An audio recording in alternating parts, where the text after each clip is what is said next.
What's going on, Mr. Dave out here on the rock pile? Got the last of this rebar finished out. Got my plumbing in, the three-way valve. It's gonna run to the waterfall or to the slide outlets up there where there's a T and a split and it goes to 1.5 inch.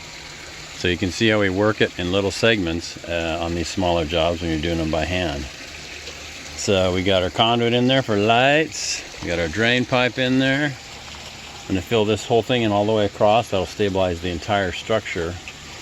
And then fill this chunk up. This might be solid too because it's only 6 inches, 5 inches wide, let's say. And we'll make it a rock.